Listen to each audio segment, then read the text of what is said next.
The views and opinions expressed in this podcast by the host and or the guest do not necessarily reflect the views of the host and or Paranormal Buzz Radio and or its sponsors. Use of any material produced by Paranormal Buzz Radio without express written consent is prohibited. Paranormal Buzz Radio will not be held responsible for you holding your knees, crying, and rocking in a corner in a puddle of your own urine, or being beheaded by a group of children in a cornfield. In fact, if you come across a group of children in a cornfield, we promise to make fun of you as you run away screaming in terror. Listener discretion is advised.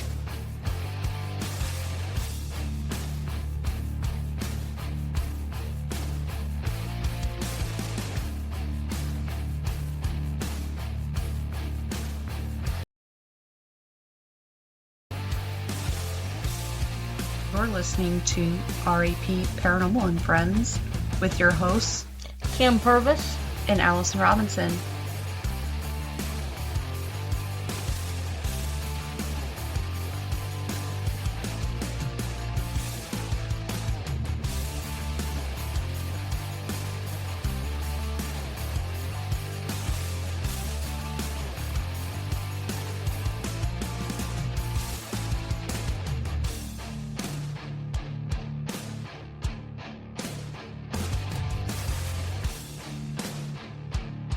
Make sure to check us out on our Facebook pages, RAP Paranormal and Friends and RAP Paranormal Busters, for up-to-date show information and events.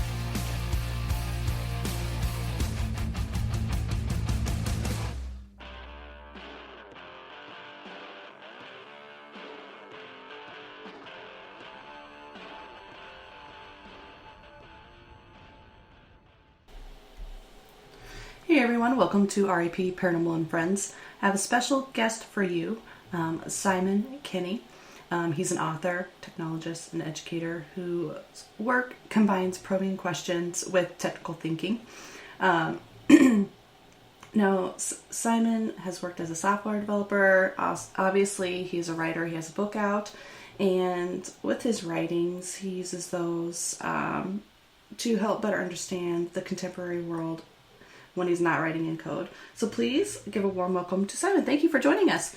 Thank you so much for having me. It's wonderful to be here. Yes, absolutely. Now, you do have a book out called A Critical Introduction to Tarot. Now, how did you go about coming up with this book? What got you interested in tarot? Well, I wanted to understand it. It was something that I didn't have a very good understanding of, but I had, I'd seen it around when I was growing up. It was something that was not available to me growing up as a kind of evangelical Christian.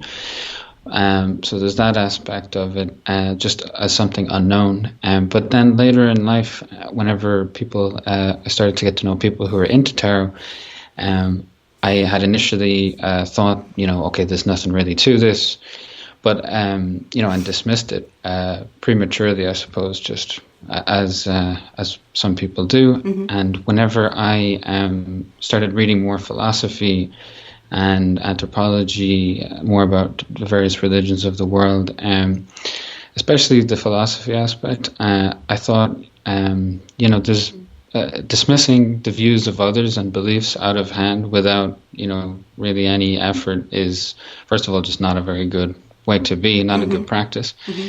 And whenever I bought a friend of mine a tarot deck for their birthday, I thought I'd buy myself one, and I got intrigued about it, and the question came to me, well, what kind of beliefs are needed to support a belief in tarot? So what other beliefs are part of the kind of the context in which tarot practices can be seen to work? And so I read widely, and I was pretty surprised at all the different areas of our culture that incorporate tarot that way, or else that tarot incorporates within itself. So just as a really interesting topic that I think has a lot for everyone, no matter what their beliefs are, and it probably would surprise people, I think. So that's what motivated the book, A Critical Introduction to Tarot. Oh, okay, perfect. So for our listeners who don't know what tarot is, can you kind of explain what it is to them? Sure. So tarot is a card deck, like the maybe more familiar poker card deck. It has more cards, 78, and they're split up into two different sections. The minor arcana, or like the poker card deck, they also have 4 suits. They have the court cards and the numbered cards, which are called pip cards. Although they have 4 court cards instead of the 3 that we have in the poker deck. So they have the page, knight, queen, and king instead of the jack, queen, king. And so there's a relationship there between the between tarot deck and the playing card deck. But then there's this other section of the deck called the major arcana, or the trumps, which are 22 cards that are not really, they wouldn't be familiar to a poker card deck, and they have sort of unique imagery that is usually described as archetypical. We see strength, for example, and the magician, even the devil, and that's one of the. There's some cards there that maybe freak people out, and then there's other ones that are kind of intriguing, and there's several different decks. But it's quite old. It was created in around the 15th century, and there's been a lot of scholarship over the last, maybe 60, 80 years that have, longer than that, but the scholarship in this more recent period has tried to see where does the relationship lie between the playing card deck and the tarot deck, which one is first, and so on. And there's a few views out there on that, but it was created initially as like the playing card deck to play a game with, but it has been since about the 18th century, starting with French occultists, it's been used in divinatory practice. So probably if anyone of your listeners is only a little bit familiar with tarot, they'll probably be familiar with it in that context as a fortune-telling device, or if they know a bit more, maybe as a psychological reflection tool. And if you have any listeners in Europe, Central Europe, they'll probably know it as the card game that it originally was created to be. Because it's still played there, but less so in the Anglosphere. So, I'm from Ireland, so it was a surprise to me to hear that it was initially, anyway, to hear that it was a card game was still played with it, and I think people in America and the UK also are less familiar with that. Mm-hmm. Oh yeah. Now, what are the 2 pillars that tarot is based on? That's one of the ideas, yes, that's proposed in the book, that there's a kind of a way to think about the mystical aspect of tarot, and also I think modern mysticism in general. The basis for that is 2 pillars: quantum mysticism and Jungian psychology. So, in the past, let's say more than 100 years ago and further, there was, I think, less of a need to justify a kind of belief in divination and so on. More people were religious and would, accept, more readily accept, I think, explanations in that domain. But since, scientific materialism and just the proliferation of scientific knowledge has made it, less of an attractive causal explanation for, how the mystical practices actually work. There are those two aspects that seem to be used by authors on the occult and mysticism to try to support their practices. So, quantum mysticism is a idea developed by Deepak Chopra with his quantum healing, and it links the field of physics with quantum physics, to a kind of the mental realm. So we have before quantum physics was that theory was developed. The accepted theory was Newtonian physics, which, we don't need to get too much into the details, but the basic idea is that reality as we see it, whenever something obvious happens, like a ball hits another ball, that we can explain that very, very easily, by just things colliding against each other and so on. And there are forces that this is based on, and it's pretty straightforward. But quantum physics undermined that by saying that if we go even to smaller particles than atoms, then we see a probabilistic causality, which kind of opens the door for alternative interpretations. So this is an area of contention. Some people, such as Richard Dawkins, for example, think that it's kind of pseudoscience, and then Deepak Chopra, is happy to go along with the ambiguity of it. It's just something that's a very interesting way to. It really blends sort of philosophy really with kind of physics there. Mm-hmm.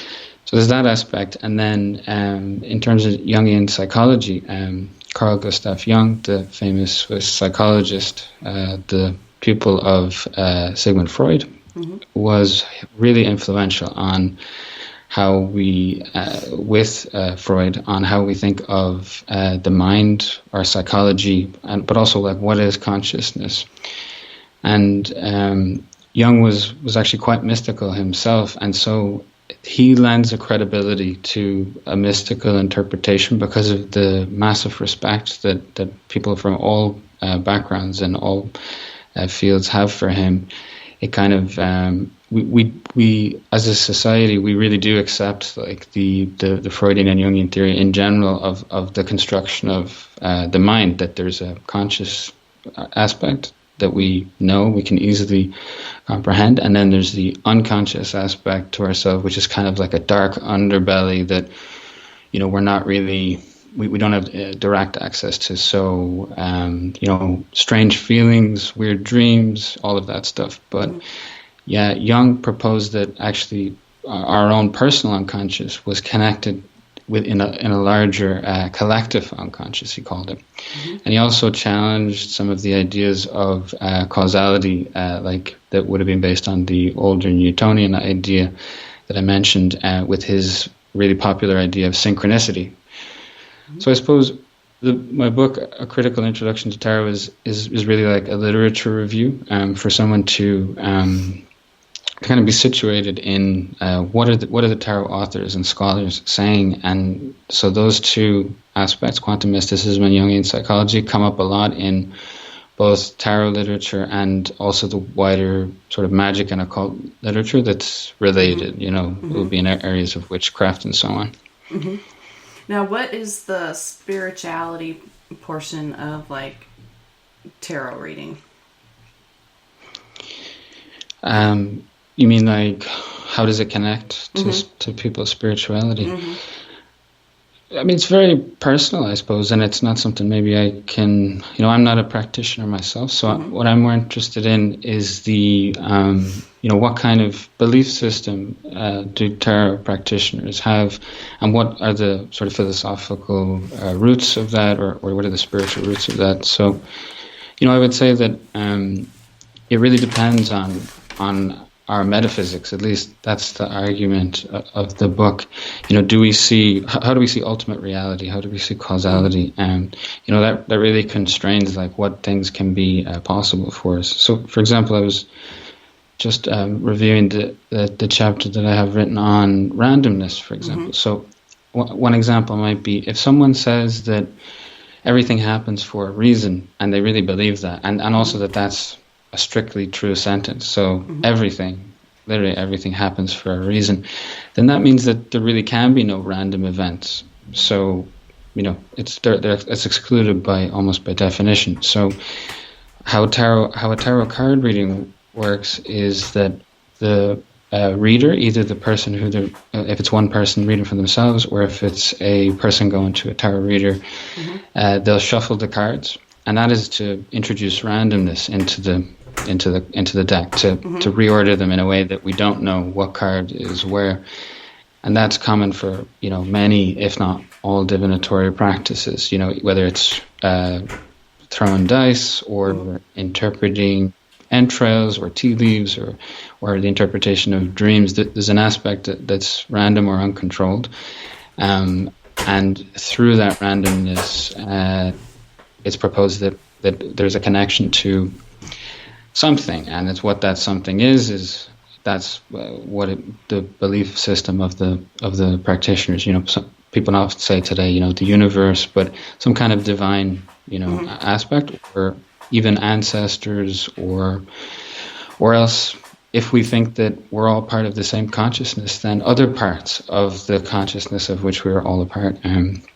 So anyway, if we introduce randomness into the deck, if we don't believe that anything can be random, then what we're doing is something else. So I explore those kinds of aspects, and I think that what is perhaps different about A Critical Introduction to Tarot and other books is that I'm not interested in saying that this is the truth or this is the way it is. I want to see what are all of the explanations, and let's walk through a few of them and see how reasonable they are. So that's just an example maybe of one way, and also the approach that I use. Have you ever had anybody do a tarot reading for you? Yes, of course. I have, yes. And one of the things that prompted me to write the book was being provoked by a tarot reading. As in, so when I was younger, I had one that I remember quite well, and I would have been pretty confident as a scientific materialist that it's all psychological projection, and that's certainly one aspect of it. But it was a very closed down approach. But I've had tarot readings since then, and it's just very striking. And I've also given tarot readings with the disclaimer to people that I'm not a practitioner, and that for me this, I'm not making a prayer. I'm not. I don't think that I'm connecting to a divine, because I don't believe in that. But even then, it's still meaningful. I think that one of the things that's so compelling about tarot is that it's really a narrative making device. It's been used by some to even write books. Italo Calvino is a famous example. It's kind of postmodern in his book, where people in it read tarot, but he also read tarot to write the book, and it's sort of self-wrapped in it, self-referential, and so on. But because the images on the cards are archetypical and show lots of different situations and big themes in life that are relevant to our culture, and I think that's an important thing, that I think that the pictures matter in how they relate to cultural ideas and so on, that whenever we see them put down in a sequence, we do find it compelling, and then it's just about how far does that go? I think is the question that has to be answered by the personal beliefs of the person. Yeah, I mean, I know people who do tarot readings and things. I've never personally had it done. I don't know a ton about it. I know, there's different cards, but that's something that each person that probably is reading these cards maybe interprets it differently. I mean, I think so. And so, if they're laying down all these cards, then whoever they're reading for may interpret, maybe they find something different out of those cards than what the reader. I don't know how any of this works. I've never, like I said, I've never done it or anything. I know people that do it, but it's just intriguing to me to figure out, now, don't some of these cards come with, or you can get a book that kind of tells you what these cards mean, and then you can just basically just kind of tell somebody, oh, well, I'm going to look up this card and this is what it means. Have you seen that? Yeah, that's correct. So I think there are two main approaches, but it's always going to be a blend.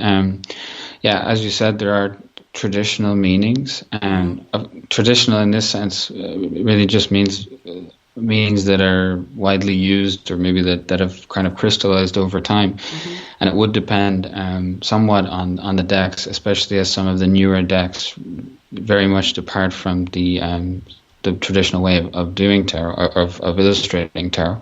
But there are those traditional decks, traditional meanings for the cards in the deck. And the tarot deck people mostly think of whenever they think of tarot is the Rider-Waite-Smith tarot deck, which was created by Pamela Coleman Smith and A.E. Waite.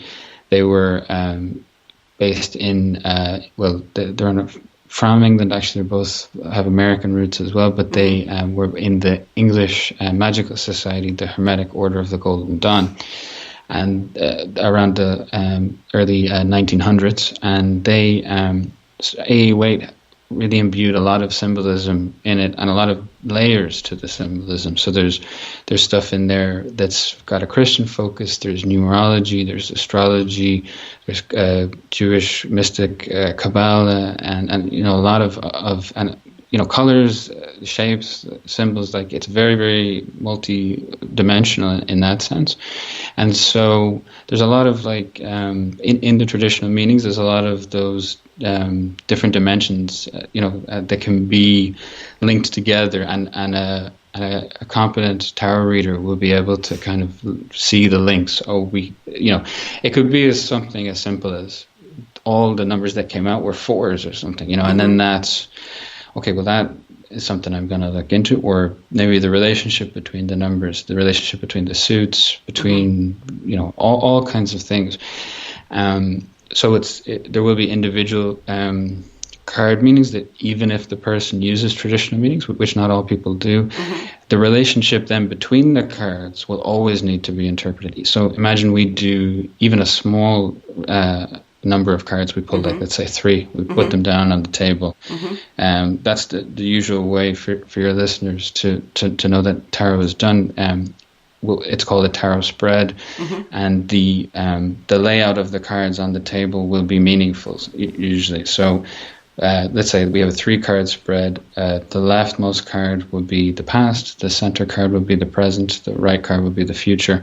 So then we shuffle the deck, we draw out the cards, put them down in those spots. Then we have we have something suggesting meaning to us already, but then the relationship between the cards will need to be interpreted. So it does require a lot of interpretation, and I think the meanings are less fixed than in other similar practices, such as astrology. As well, I know that astrology also requires a lot of interpretation, but the meanings are, I think, less fixed on the celestial events are really sort of facts, that are interpreted, whereas the cards that come down are always going to be different. They're always randomized. So, I think that's both intuitive practice and also then traditional interpretation. That's kind of what I get from it also. But like I said, I've never really have done it. I have friends that do it, but a lot of them have their beliefs where they may be speaking to a higher, spirit guide or something to help kind of interpret the cards as well. And you see that a lot here. We do metaphysical expos and things like that. They do a lot of tarot readings, but I've never had it done. I didn't know exactly what it was and all the different parts and the breakdowns and everything that you discussed in your book. Was very, very interesting. Now, thank you. Yeah, absolutely. So, where can people purchase your book, Critical Introduction to Tarot? Where can they find that? They can connect with me and also find the book on my website, which is simonkenny.co. That's SIMONKENNY.co. And but otherwise, you can find the book on Amazon.com as well as Barnes & Noble. Perfect. Awesome. And now I know you just gave your website. Do you have any social media or anything like that people can follow you on to see if you have anything else that you're working on? Yeah. Pretty much only on Twitter, now known as X. So it's SKEN Writes. So SKENWRITES is my Twitter handle. Okay. And every time I do an interview or have an essay that I've published or something, it's always up there. So it's the best place to follow. Perfect. Yes, absolutely. Okay, that's awesome. I will post your information as well. Excuse me. Sorry. Anywho, No problem. it's cold weather here season, so, Anyways, I would like to thank you for being on our show. Like I said, your book, A Critical Introduction to Tarot, was very informational, and I did thoroughly enjoy it, and I hope our listeners enjoy it as well. So make sure, everyone, you check it out on Amazon, Barnes & Noble. I'll post the website and everything on our social media as well. And thank you once again for joining me from Ireland, taking time out of your day here. So it was a pleasure. Thanks so much for having me on. It was really great talking to you. I hope you feel better soon as well. Yeah, thank you. Absolutely. I will. All right, everybody. Peace out. Thank you.